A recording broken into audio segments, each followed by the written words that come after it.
Hello students, welcome to my channel CWC chemistry with concept. आज के इस video में हम magnetic properties of solid class 12th का फर्स्ट चैप्टर जो है सॉलिड स्टेट वो करेंगे।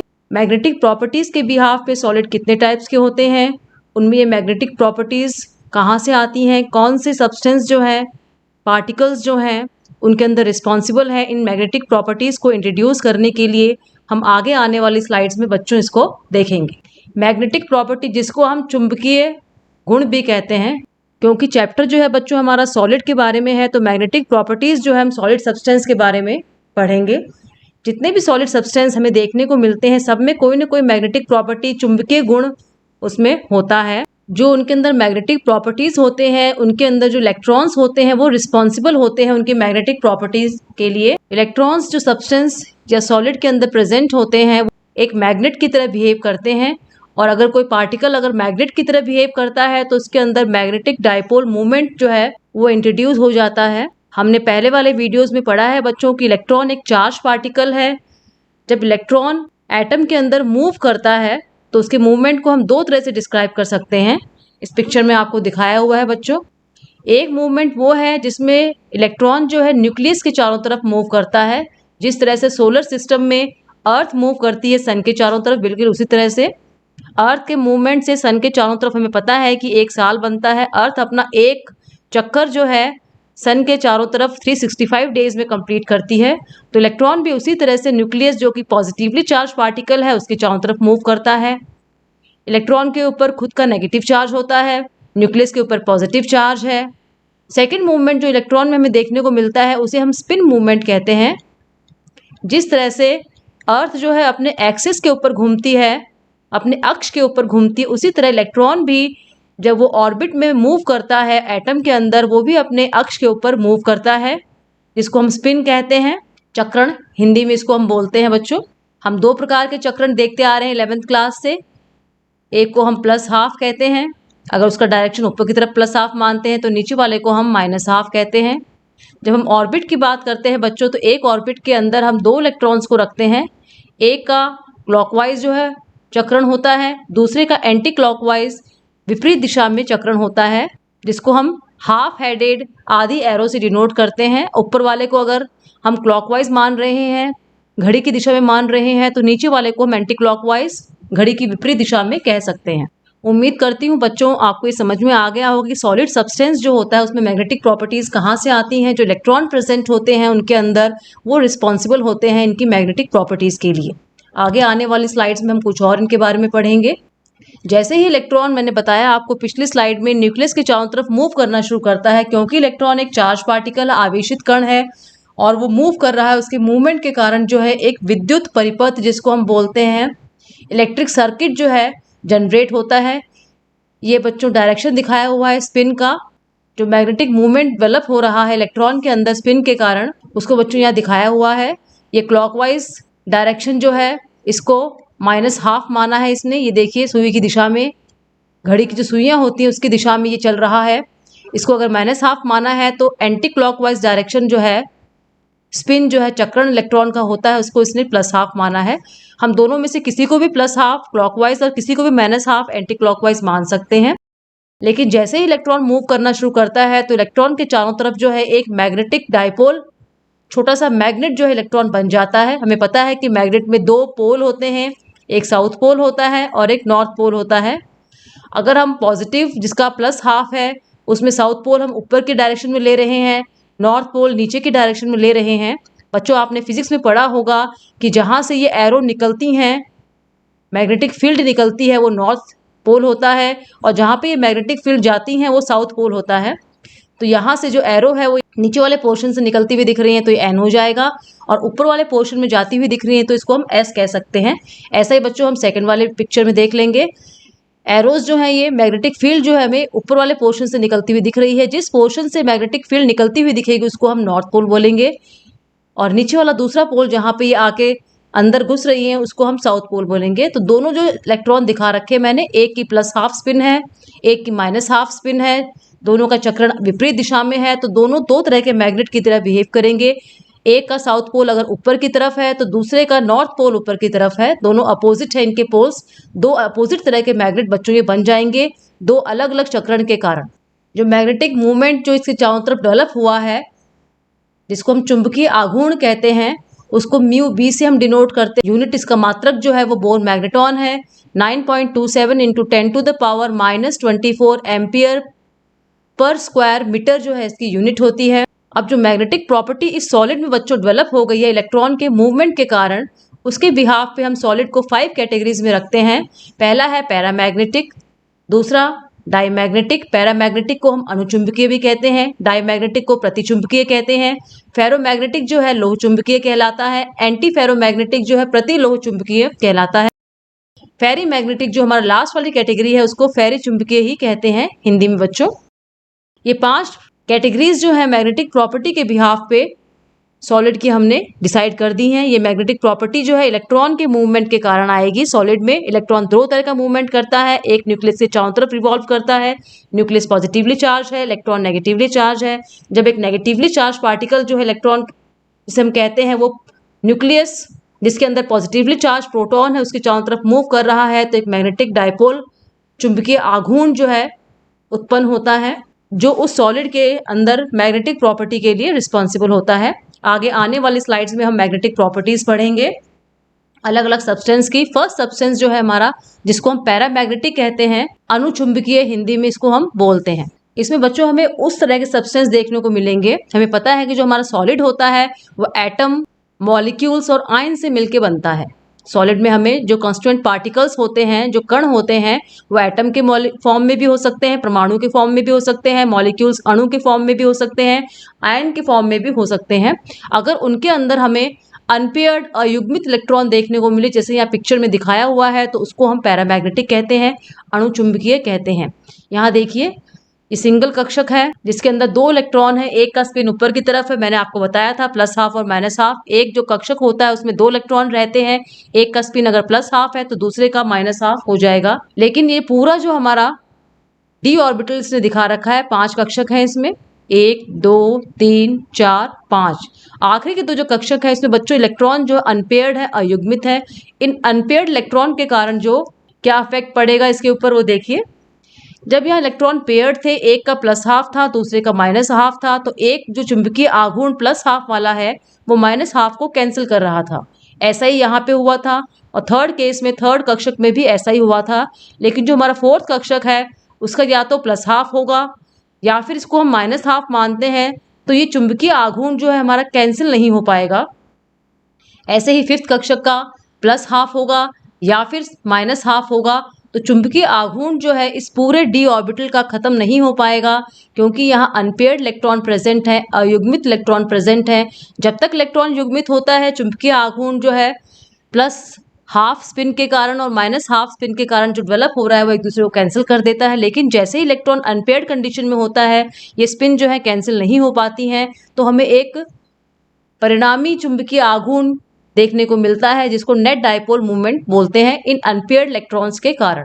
जैसे ही इस तरह के सब्सटेंस को, पदार्थों को हम चुंबकीय क्षेत्र में रखेंगे, ये पदार्थ क्योंकि इनके अंदर अनपेयर्ड इलेक्ट्रॉन है चुंबक की तरफ आकर्षित होंगे।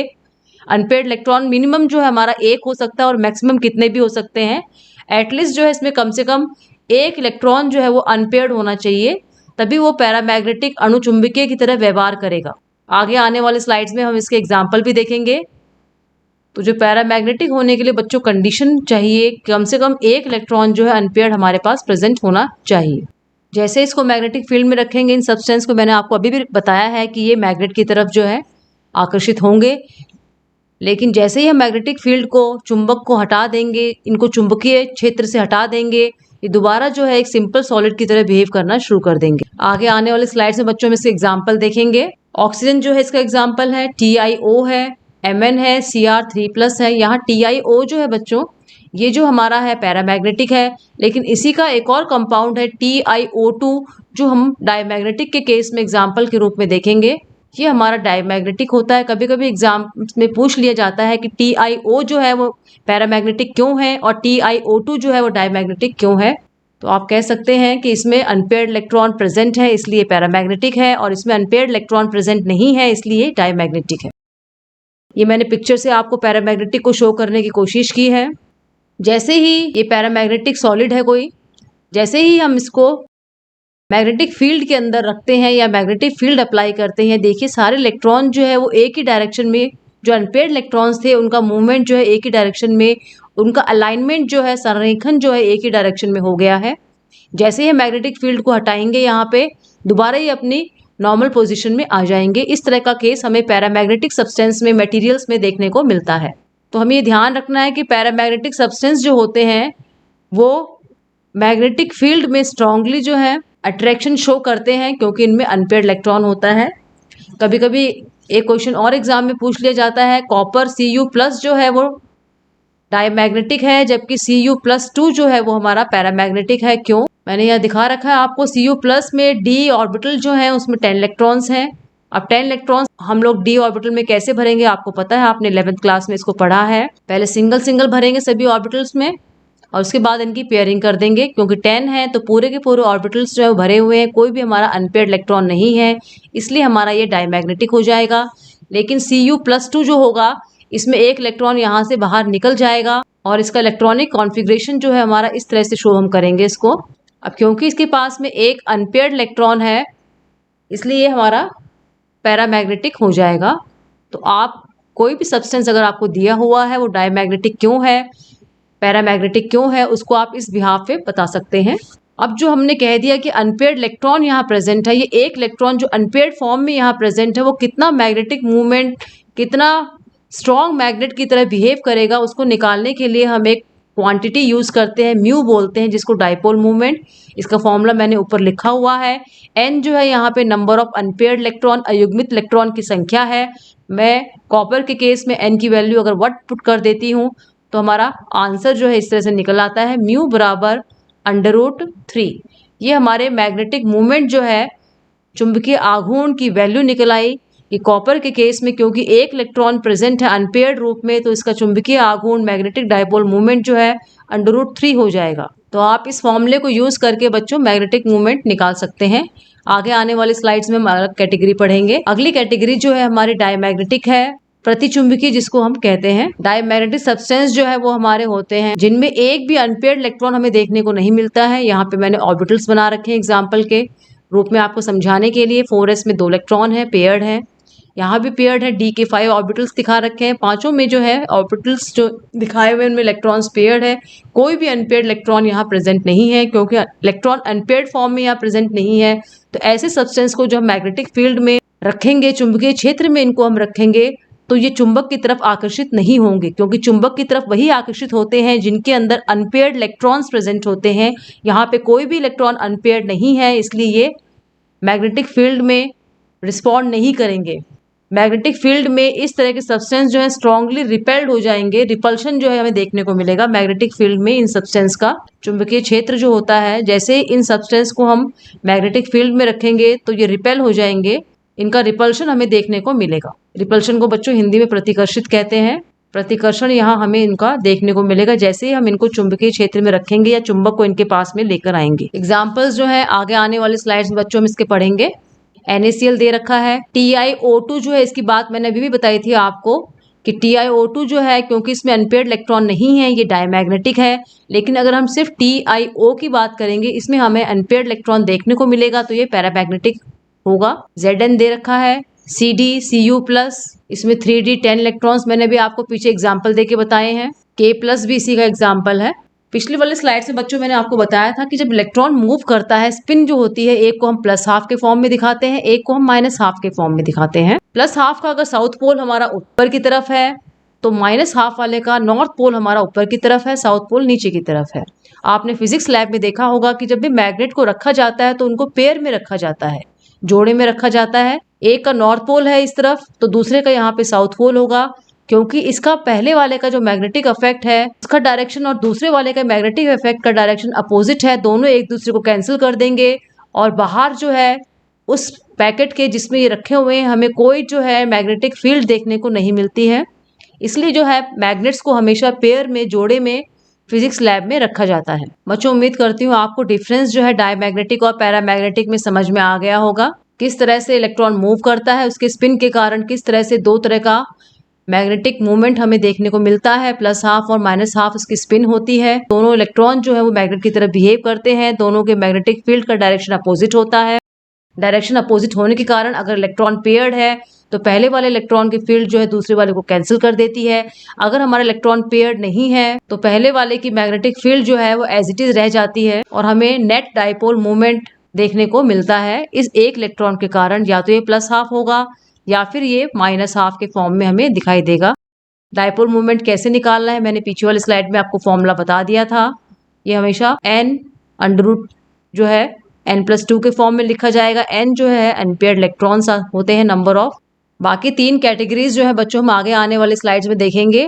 डायमैग्नेटिक और पैरामैग्नेटिक जो है पहले जितने भी सब्सटेंस हुआ करते थे उनको इन्हीं 2 कैटेगरीज में रखा जाता था, लेकिन जैसे जैसे मैग्नेटिक प्रॉपर्टी के फील्ड में एडवांसमेंट आता गया 3 और कैटेगरीज जो है on behalf of magnetic properties introduce की गई, जिनको हम आगे आने वाली स्लाइड्स में पढ़ेंगे।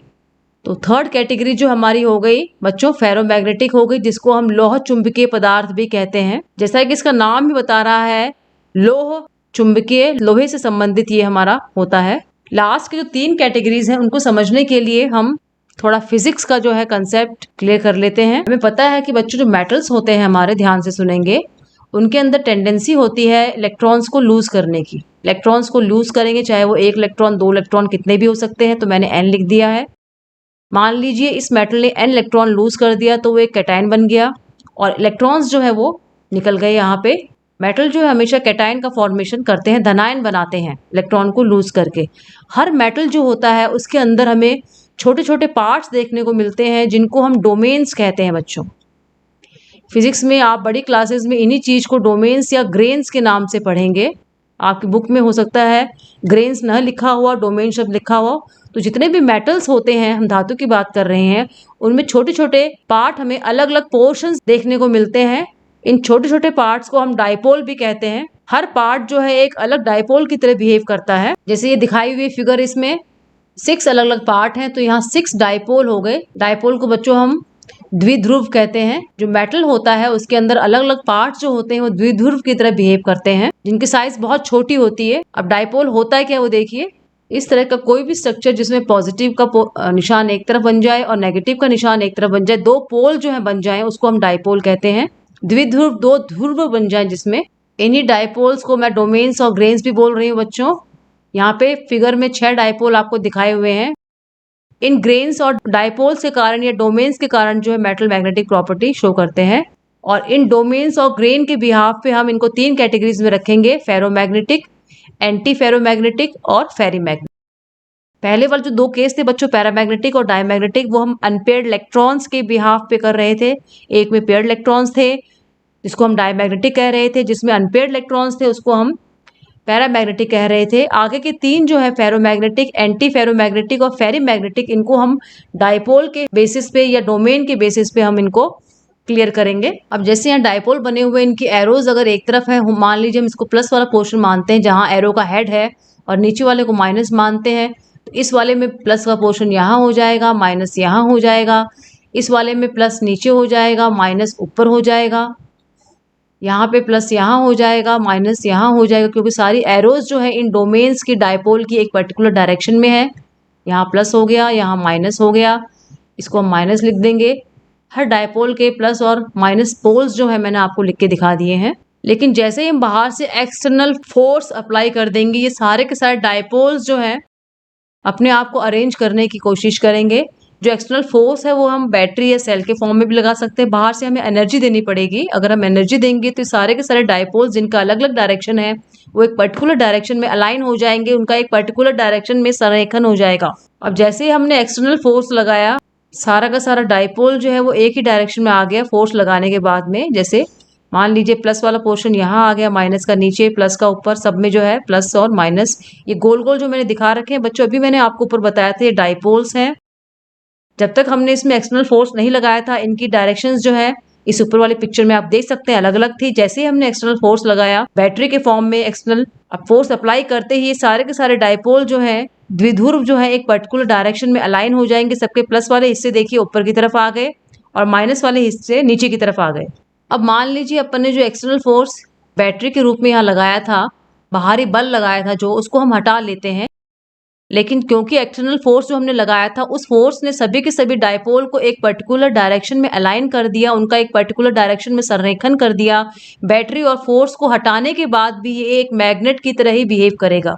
बच्चों ध्यान रखेंगे, इसमें क्या होता है फेरोमैग्नेटिक में, जैसे ही हम एक्सटर्नल फोर्स लगाते हैं, जो छोटे छोटे डायपोल हैं इस मेटल के अंदर, इस सॉलिड के अंदर, उन डायपोल का डायरेक्शन एक पर्टिकुलर डायरेक्शन में अलाइन हो जाता है। और जैसे ही हम एक्सटर्नल फोर्स को हटा लेते हैं, क्योंकि फोर्स लगाने के कारण सारे के सारे डायपोल एक पर्टिकुलर डायरेक्शन में आ गए, फोर्स हटाने का इस पर कोई असर नहीं पड़ेगा, ये एक खुद मैग्नेट की तरह बिहेव करेगा बाहरी बल हटाने के बाद भी। तो ऐसे सब्सटेंस जो है बच्चों मैग्नेटिक फील्ड हटाने के बाद भी एक मैग्नेट की तरह बिहेव करेंगे, क्योंकि एक्सटर्नल फोर्स लगाने के कारण वो खुद एक मैग्नेट बन गए और काफी देर तक ये मैग्नेट की तरह ही बिहेव करते रहेंगे। यहाँ नीचे वाले चार्ट में भी दिखाया हुआ है कि किस तरह से फेरोमैग्नेटिक जो है इनके एक तरफ अलाइन हो रखे हैं। ये देखिए, सबका डायरेक्शन एक तरफ है, मैग्नेटिक मूवमेंट जो है इनका एक तरफ अलाइंड हो गया। इसको ऐसे भी कह सकते हैं कि जो अनपेयर्ड इलेक्ट्रॉन थे, सबका डायरेक्शन जो था वो एक तरफ था, और मैग्नेट हटाने के बाद भी ये काफी देर तक मैग्नेट की तरह ही बिहेव करेंगे। इस तरह के सब्सटेंस जो ये प्रॉपर्टीज हमें दिखाते हैं, वो हमारे फेरोमैग्नेटिक सब्सटेंस कहलाते हैं। बच्चों उम्मीद कर रही हूँ कि आपको समझ में आ गया है कि किस तरह से ये बिहेव करेंगे मैग्नेटिक फील्ड की प्रेजेंस में और मैग्नेटिक फील्ड को हटाने के बाद में। बच्चों से एग्जाम्पल हम देख लेते हैं। आयरन है, निकिल है, कोबाल्ट है। एक एग्जाम्पल और लिख लीजिए इसका, CrO2 भी इसका एग्जाम्पल है। ये फेरोमैग्नेटिक के एग्जाम्पल हैं जिनमें डायपोल जो है एक ही डायरेक्शन में हो जाते हैं। अब क्योंकि सारे डायपोल बच्चों एक ही डायरेक्शन में है, जो टोटल डायपोल होगा वो हमारा ऐड हो जाए। इसका डायरेक्शन भी ये ऊपर का है, इसका डायरेक्शन भी ऊपर का है, इसका भी ऊपर का है, इसका भी ऊपर का है। तो हमारा जो नेट डायपोल मूवमेंट हमें यहाँ मिलेगा वो इन चारों का, 4 डायपोल मैंने दिखा रखे हैं, इनको जो ऐड होके निकलेगा वो हमारा नेट डायपोल मूवमेंट यहाँ देखने को मिलेगा। इसका मतलब ये एक स्ट्रॉन्ग मैग्नेट की तरह बिहेव करते हैं। अगर अपोजिट डायरेक्शन में होते हैं, मैंने आपको पिछली स्लाइड्स में बताया था, तो डायपोल मूवमेंट जो बच्चों कैंसिल हो जाता है। इसका डायपोल मूवमेंट जो है वो इसके डायपोल मूवमेंट को कैंसिल कर देता है अगर अपोजिट डायरेक्शन हमें देखने को मिलता है। और सेम डायरेक्शन में है, नेट डायपोल मूवमेंट जो है वो इंक्रीज बढ़ जाता है। क्योंकि सारा का सारा डायरेक्शन जो है एक ही डायरेक्शन में है, तो ऊपर वाला पार्ट प्लस हो जाएगा, नीचे वाला पार्ट जो है माइनस हो जाएगा, और ये पूरा एक मैग्नेट की तरह हमारा बिहेव करना शुरू कर देता है। आगे आने वाली स्लाइड से बच्चों हम नेक्स्ट कैटेगरी पढ़ेंगे, एंटी फेरोमैग्नेटिक। जो फेरोमैग्नेटिक का अपोजिट, इसको हम कह सकते हैं प्रतिलोह चुंबकीय पदार्थ जो है। इस कैटेगरी में वो सब्सटेंस आएंगे, जैसे हमने भी पढ़ा था पिछले स्लाइड में, कि हमने बाहर से जो है एक्सटर्नल फोर्स अप्लाई किया, तो जो हमारे सॉलिड के अंदर ग्रेन्स थे, डोमेन्स थे, जो मैंने आपको पिछले स्लाइड में बताए थे कि सॉलिड के अंदर छोटे छोटे पोर्शंस होते हैं, इस तरह से उनका अलाइनमेंट जो है फोर्स लगाने से पहले अलग अलग होता है। इस तरह से ये एक सॉलिड का पार्ट मैंने आपको दिखाया हुआ है। फोर्स लगाने से पहले जो है, पहले का सिचुएशन है, फोर्स लगाने से पहले जो है इस फॉर्म में होते हैं, बाहरी बल जो है को लगाने से पहले। लेकिन जैसे ही हम एक्सटर्नल फोर्स लगाते हैं यहाँ पे, अगर ये फेरोमैग्नेटिक सब्सटेंस है, तो हमने देखा था कि सारे जो डोमेन्स हैं वो डायपोल की तरह, द्विध्रुव की तरह बिहेव करना शुरू कर देते हैं। सबका प्लस ऊपर की तरफ आ जाता है और माइनस वाला पोर्शन नीचे की तरह आ जाता है। अगर इस तरह की सिचुएशन हमें देखने को मिलती है फोर्स लगाने पे, तो उस सब्सटेंस को हम फेरोमैग्नेटिक बच्चों बोल रहे थे। ये हमने पिछले वाली स्लाइड में पढ़ा है। लेकिन कभी कभी क्या होता है कि एक्सटर्नल फोर्स हम लगाते हैं बाहर से, लेकिन सारे के सारे जो डोमेन्स हैं उनका डायरेक्शन एक नहीं हो पाता है और वो अपोजिट डायरेक्शन में हो जाते हैं। जैसे प्लस यहाँ है, इसका माइनस यहाँ है, इसका माइनस, इस तरह से जो ग्रेन्स डोमेन्स हैं वो एक दूसरे को अपोज कर रहे हैं, विरोध कर रहे हैं, इस तरह का। इसका प्लस ऊपर था, इसका प्लस नीचे है दूसरे वाले का, इसका माइनस ऊपर है, इसका माइनस नीचे है। जबकि आगे के दो डोमेन्स जो है उसमें प्लस यहाँ है ऊपर, इसका नीचे है। तो एक दूसरे के इफेक्ट को बच्चों ये कैंसिल कर देंगे। पहले वाले दो आपस में कैंसिल कर देंगे इफेक्ट को, और दूसरे वाले दो जो है वो आपस में अपने इफेक्ट को कैंसिल कर देंगे। इसको अगर हम एरो के रूप में दिखाएं तो बच्चों ऐसे दिखा सकते हैं। ये देखिए, पहला वाला जो है ये वाला, अगर मैं इस एरो से दिखाऊं इसको, तो दूसरे वाले को मैं इस एरो से दिखा सकती हूँ। तीसरा वाला मेरा दोबारा फिर नीचे वाली एरो हो गई, ऊपर वाली एरो, नीचे वाली एरो, ऊपर वाली एरो, तो हम कह सकते हैं कि एंटी फेरोमैग्नेटिक जो सब्सटेंस होते हैं उसमें डोमेन्स जो हैं इक्वल नंबर में अपोजिट डायरेक्शंस में अलाइन अपने आप को संरेखन उनका हो जाता है, जिससे उनका नेट डायपोल मूवमेंट जो है हमेशा बच्चों जीरो आता है। जो कुल जो है परिणामी आघूर्ण जो होता है वो इनका जीरो हो जाता है। म्यू इक्वल टू हमारा जीरो हो जाएगा। एक दूसरे को आपस में ये इफेक्ट को कैंसिल कर देते हैं क्योंकि इनका डायरेक्शन जो है हमारा अपोजिट है। अब क्योंकि ये एक दूसरे के इफेक्ट को कैंसिल आउट कर रहे हैं तो ये कभी भी मैग्नेट की तरह बिहेव नहीं कर पाएंगे। स्ट्रॉन्ग रिपल्शन जो है इनमें देखने को मिलेगा। फेरोमैग्नेटिक जो था इसमें हमें स्ट्रॉन्ग अट्रैक्शन देखने को मिल रहा था, आकर्षण हो रहा था। उनको मैग्नेटिक फील्ड में रखने के बाद जब हम उनको मैग्नेटिक फील्ड में रख रहे थे तो वहां पे हमें आकर्षण देखने को मिल रहा था। और जो हमारा एंटी फेरोमैग्नेटिक है इसमें हमें स्ट्रॉन्ग रिपल्शन जो है देखने को मिलेगा। दोनों में डिफरेंस आपको समझ में आ गया होगा, इसमें अट्रैक्शन क्यों है और इसमें रिपल्शन क्यों है। फेरोमैग्नेटिक जो था उनमें या तो स्ट्रॉन्ग अट्रैक्शन देखने को मिलेगा और कुछ देर बाद जो हम देख रहे थे कि ये खुद मैग्नेट की तरह बिहेव कर रहे हैं। तो हम कह सकते हैं कि फेरोमैग्नेटिक का जस्ट अपोजिट जो है एंटी फेरोमैग्नेटिक होता है। एग्जाम्पल देखिए, Fe2O3 है इसका एग्जाम्पल, MnO2 भी है, Cr2O3 है, MnO भी इसका एग्जाम्पल हम लिख सकते हैं, एक Mn2O भी इसके एग्जाम्पल है। तो बच्चों एग्जाम के लिए आप इनके एग्जाम्पल्स को याद कर लेंगे। एक कैटेगरी हमारे बच्चों और रह गई फेरोमैग्नेटिक, जो हम आगे आने वाली स्लाइड्स में पढ़ेंगे। अभी मैंने आपको पीछे वाली स्लाइड में बताया था कि फेरोमैग्नेटिक जो है उसमें डायपोल मोमेंट हमें बहुत सारा देखने को मिलता है। डायपोल्स एक पर्टिकुलर डायरेक्शन में हो जाते हैं तो वो ऐड हो जाता है। एंटी फेरोमैग्नेटिक में डायरेक्शंस जो है अपोजिट हैं और इक्वल हैं, इसलिए डायपोल मोमेंट हमें जीरो देखने को मिल रहा था। फेरोमैग्नेटिक जो होता है इन दोनों के बीच का होता है, उसका डायपोल मूवमेंट जो होता है ना तो वो मैक्सिमम होता है ना वो जीरो होता है। हमें थोड़ा सा डायपोल मूवमेंट यहाँ देखने को मिलता है। किस तरह से, देखिए ये वाला केस जो बच्चों हमारा फेरोमैग्नेटिक का है। यहाँ आपको दिखाई दे रहा है कि जो डायपोल्स हैं, 3 डायपोल यहाँ दिखाए हुए हैं, इनका डायरेक्शन नीचे की तरफ है और 3 डायपोल जो हमें दिखा रखे हैं ऊपर की तरफ इनका डायरेक्शन है। लेकिन ये डायपोल जो बने हैं बच्चों, इनकी इंटेंसिटी, इनकी पावर जो है बराबर नहीं है। बड़ी वाली एरो जो दिखा रही है हमारा डायपोल मूवमेंट वो थोड़ा स्ट्रॉन्ग डायपोल मूवमेंट है। छोटी वाली एरो जो हमारा दिखा रही है वो डायपोल मूवमेंट थोड़ा वीक है। तो टोटल डायपोल मूवमेंट जो होगा, क्योंकि एरोज अपोजिट डायरेक्शन में है, कैंसिल हो जाना चाहिए। लेकिन क्योंकि डायपोल मूवमेंट की इंटेंसिटी, ताकत जो है अलग अलग डोमेन्स की अलग अलग है, इस तरह के केस में हमें डायपोल मूवमेंट जो म्यू जो है वो जीरो नहीं मिलेगा, कुछ वैल्यू हमें देखने को मिलेगी। ये कब होता है वो देखिए, हमने अपना सॉलिड ले लिया जिसके अंदर छोटे छोटे डोमेन्स थे जिनका डायरेक्शन जो है ऊपर नीचे सिस्टमैटिक नहीं था, इरेगुलर देखने को मिल रहा था। जैसे ही हम एक्सटर्नल फोर्स अप्लाई करते हैं तो बच्चों फेरोमैग्नेटिक में क्या होता है वो देखिए, एक्सटर्नल फोर्स हमने अप्लाई किया तो कुछ डायपोल जो है यहाँ, बच्चों में डायपोल किसको बोल रही हूँ आपको समझ में आ रहा होगा। ये छोटे छोटे गोले जो मैंने बना रखे हैं जो सॉलिड के अंदर प्रेजेंट होते हैं, इलेक्ट्रॉन के मूवमेंट के कारण डायपोल जो बन जाते हैं उनके बारे में बात कर रही हूँ मैं। जैसे ही फेरोमैग्नेटिक सब्सटेंस में एक्सटर्नल फोर्स अप्लाई करते हैं, कुछ डायपोल मूवमेंट जो है एक पर्टिकुलर डायरेक्शन में अलाइन हो जाते हैं, वो उसको स्ट्रेंथन करते हैं, ताकत बढ़ाते हैं। और कुछ डायपोल जो है वो अपोजिट डायरेक्शन में अलाइन हो जाते हैं, वो उसकी स्ट्रेंथ को घटाते हैं। इसको हम इस तरह से समझ सकते हैं कि मान लीजिए ये डायपोल जिनको मैं एरो से दिखा रही हूँ, एक ऊपर हो गया, दूसरा ऊपर हो गया, ये इसकी इंटेंसिटी को बढ़ा रहे हैं। फिर चौथा वाला नीचे, पांचवा वाला फिर ऊपर नीचे नीचे। तो हम देखेंगे कुछ डायपोल जो है, जैसे ये वाला मैग्नेटिक मूवमेंट म्यू की स्ट्रेंथ को घटा रहे हैं, लेकिन कुछ डायपोल ऐसे हैं जो इनकी स्ट्रेंथ को बढ़ा रहे हैं। जैसे 3 डायपोल जो है एक साथ हैं, ऊपर की तरफ है तो ये बढ़ाएंगे। फिर 2 डायपोल जो है ऊपर की तरफ, ये भी स्ट्रेंथ को बढ़ाएंगे। बढ़ाने वाले जो हैं वो 5 हैं, घटाने वाले 3 हैं। तो हमें परिणामी डायपोल मूवमेंट जो है वो देखने को मिलेगा जो म्यू इज इक्वल टू 0 नहीं होगा, उससे थोड़ा सा बड़ा होगा, लेकिन म्यू मैक्सिमम से कम होगा।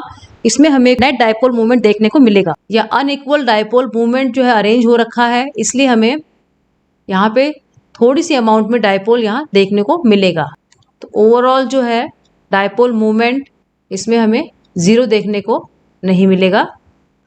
परिणामी चुंबकीय आघूर्ण, इसे परिणामी द्विध्रुव आघूर्ण भी कह सकते हैं, जो हमारा यहाँ जीरो नहीं होगा। तो बच्चों अगर हम इन तीनों को कंसीडर करें, फेरोमैग्नेटिक में सारे डायपोल मूवमेंट एक ही डायरेक्शन में थे, उनकी स्ट्रेंथ बढ़ रही थी, तो हमें डायपोल मूवमेंट मैक्सिमम देखने को मिल रहा था।